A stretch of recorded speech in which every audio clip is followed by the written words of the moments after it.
This is a story, and it's called Magic. On the mantelpiece of Rodney's bedroom, there was a white china horse, a golden lion, a brown wooden bear, and a little grey donkey. But of them all, Rodney liked the little grey donkey the best. Vanessa, his friend, loved the little grey donkey too. And Vanessa was the little girl who lived in the next house to Rodney. And they always used to play together and have lots of fun. In the summer, they played in the paddock at the bottom of Rodney's garden, where there was a big shed. They used to pretend it was a castle and that Rodney was a knight on a white horse and Vanessa was the princess he rescued. In the winter, they played in Rodney's room, and then Vanessa always wanted to play with the little grey donkey. Rodney didn't always want her to have it, but he did let her play with it, because Mother said he should try and make other people happy. It was part of the Christmas magic. Every night, when Rodney went to bed, his mother used to tell him a good night story. And when Christmas came, she told him the story of the very first Christmas.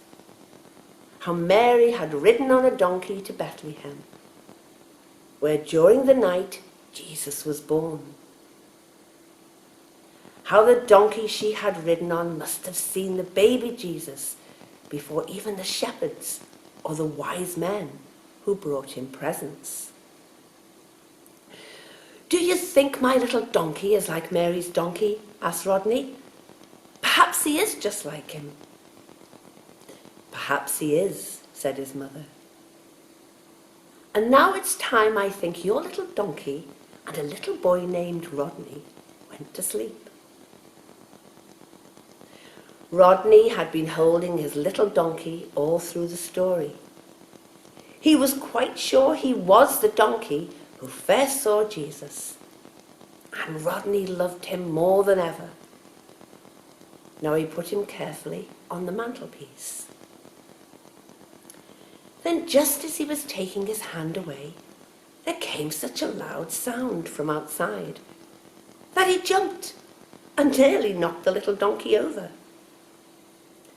It was a kind of roar and a hiccup, a very loud roar and a very loud hiccup. Rodney had never heard anything like it before. He looked at his mother. "Whatever was that, Mummy?" he asked. Mother looked startled too, but then she laughed. "I expect it's magic," she said. "Christmas magic. Wonderful things happen at Christmas time. Now into bed with you. Daddy is going for the Christmas tree tomorrow. Would you like me to ask Vanessa and her mummy to come and help?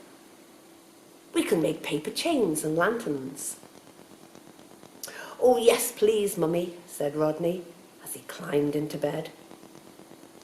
But after his mother had tucked him up and said good night, he lay awake a long time, wondering whether the loud noise could have been, and what magic could it have been. The next morning it was very cold. All the trees were white with frost, and there were patches of ice on the roads and footpaths. Rodney's father fetched the tree, which was such a big one that Rodney at first thought it would not fit into the house. Just as they were ready to begin decorating it, Vanessa's mother telephoned to say that Vanessa would not be able to come and help. She had slipped down on the icy patch and hurt her leg so badly that she could not walk. Poor Vanessa. Rodney felt very sad, and although he liked helping to put the frost and the tinsel and the lights on the tree, it did not seem as much fun as it would have been if Vanessa had been there to help. "Cheer up, old man," said his father at last. tomorrow it's Christmas Day, and we will carry Vanessa in to see the tree. There ought to be a present on the tree for her, thought Rodney, and he wished he could have made her feel better. He thought and then he knew what he really wanted to do. "Mummy," he said, "do you think I could wrap up my little grey donkey and put him on the tree for Vanessa? I know she'd love him." "Oh, Rodney, she would," cried Mother, giving him a big hug. So Rodney fetched the little grey donkey and wrapped him carefully and tied him on the tree. Christmas Day came at last, and Rodney was up very early.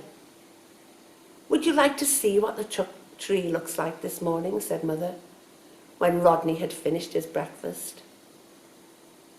Father opened the dining room door, and they all went in. There stood the beautiful tree, gay and sparkling in the wintry sunlight, and loaded with presents. And then Rodney stood still, quite still. He was not looking at the tree. He was not looking at all the presents. He was looking at something standing by the tree and tethered to it. Something which turned its big head and looked at him and moved two soft, big ears. Rodney looked up at his mother and father, and they were both smiling happily. It isn't a real one, is it, Mummy?" said Rodney. "It isn't a real live donkey here in our house." Mother nodded. "But how did you get it here?" Rodney burst out in excitement. "Can we keep him?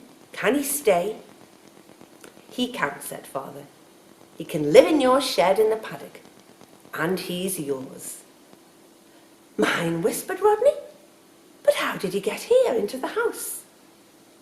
His mother laughed. "It's magic," she said. "Is it my china donkey turned into a real one?" said Rodney. Mother laughed again. "No, but that funny sound you heard the other night was this old fellow calling to tell you he was here." Then Rodney ran towards the donkey. "It was you I heard," he said. "You're magic. That's going to be your name, Magic." And the donkey was called Magic ever after, and he seemed to like his name. It was far, far better than a china one, thought Rodney.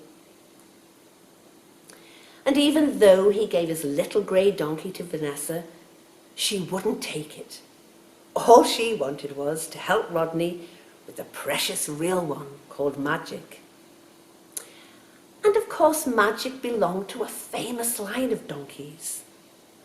He did indeed belong to the precious one that carried Mary to Bethlehem.